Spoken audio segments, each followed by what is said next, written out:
xiinsammuu muda maleessummaa qabaachuu kee yookaan perfectionist ta'uu kee amaloota agarsiisan ja'a. Muda maleessummaan yookaan perfectionist amala dhala namaa jireenya ofii, hojii fi yaada ofiitiin tasuma dogoggorarraa bilisa ta'uuf yaaluuti. Amalli kun akka rakkootti guddinaan namoota nameenyaa OCPD yookaan Obsessive Compulsive Personality Disorder qaban irratti kan mul'atu ta'us sadarkaa hammeenya garaagaraatiin namoota baay'ee keessatti mul'achuu mala. Ati tun beekin perfectionist ta'uu malta waan ta'eef amaloota perfectionist armaan gadii ja'an keessatti of ilaali. Tokko sadarkaa garmalee ol ka'aa ta'e ofirraa eegu. Gaafa nama perfectionist ta'e taatu dubbii keetti, hojii keetti, uffannaa keetti, walumaa galatti guutuu jireenya keetiitti sadarkaa qulqullinaa garmalee ol ka'aa ta'e ofirra keessa. Of qofa miti kaanirraas sadarkama akkasii eegda. Kan namni kan biraan gaariidha, bareedee hojjetame, haalaan sirriidha jedhu ati sababuma xixiqqoo barbaaddeetu gadi bu'aa kufaa kan hin taane goota. 2. Dalagaa bubbulchu. Namootni perfectionist ta'an waa'ee waan dalaguuf ka'anii tokko garmalee xiinxalu. Akkatti hojjetanii baasan yaada perfect ta'e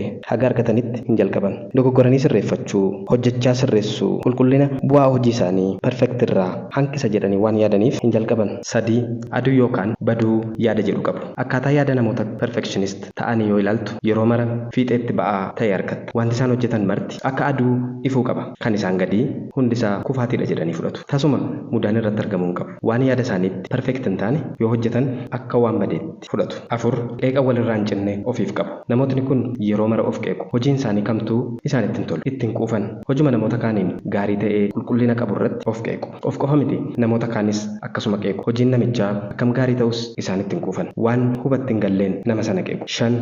Muddama keessa turu. Namootni perfectionist jedhaman tasuma boqonnaa hin qaban. Yeroo mala sababuma xixiqqoo barbaadanii muddamaa fi yaaddoo keessa of galchu. 6. Nama gammachiisuuf fiigu. Amalli biraan namoota muda maleessummaan isaan huburraa mul'atu tokko garmalee ilaalcha namni biraan waa'ee isaanii qabuuf dhiphachuudha. Nama gaddisiisuu, aarsuu, mufachiisuu dhiisuuf gaara ba'uu laga ce'u. Wanta ormi isaan gaafatuuf lakkee hin danda'u jechuu irratti rakkoo guddaa qabu. Egaa amaloota armaan olii ofirratti beekta yoo ta'e xiinsammuun muda maleessummaa madda muddamaa fi dhiphina hamaa ta'uu akka malu beekuun barbaachisaadha. Kanaaf waa lama godhi. 1. Dogoggoruun uumama dhala namaa qaama guddinaa ta'uu hubadhu. Isatu waan ati hojjettu gara muda maleessa ta'uu yookaan perfect ta'uutti buta waan ta'eef. 2. Waan hojjettu irratti firii muda maleessa fiduuf isa jedhu dhiisuun kan fooyya'e, kan duraarra, kan qulqullina qabu gochuutti xiyyeeffadhu. Isuma kana irra deddeebi'uun shaakali. Kanarra darbee jireenya kee kan jeequ yoo ta'e hakiima yaala sammuu mariisisi. Nagaan tura.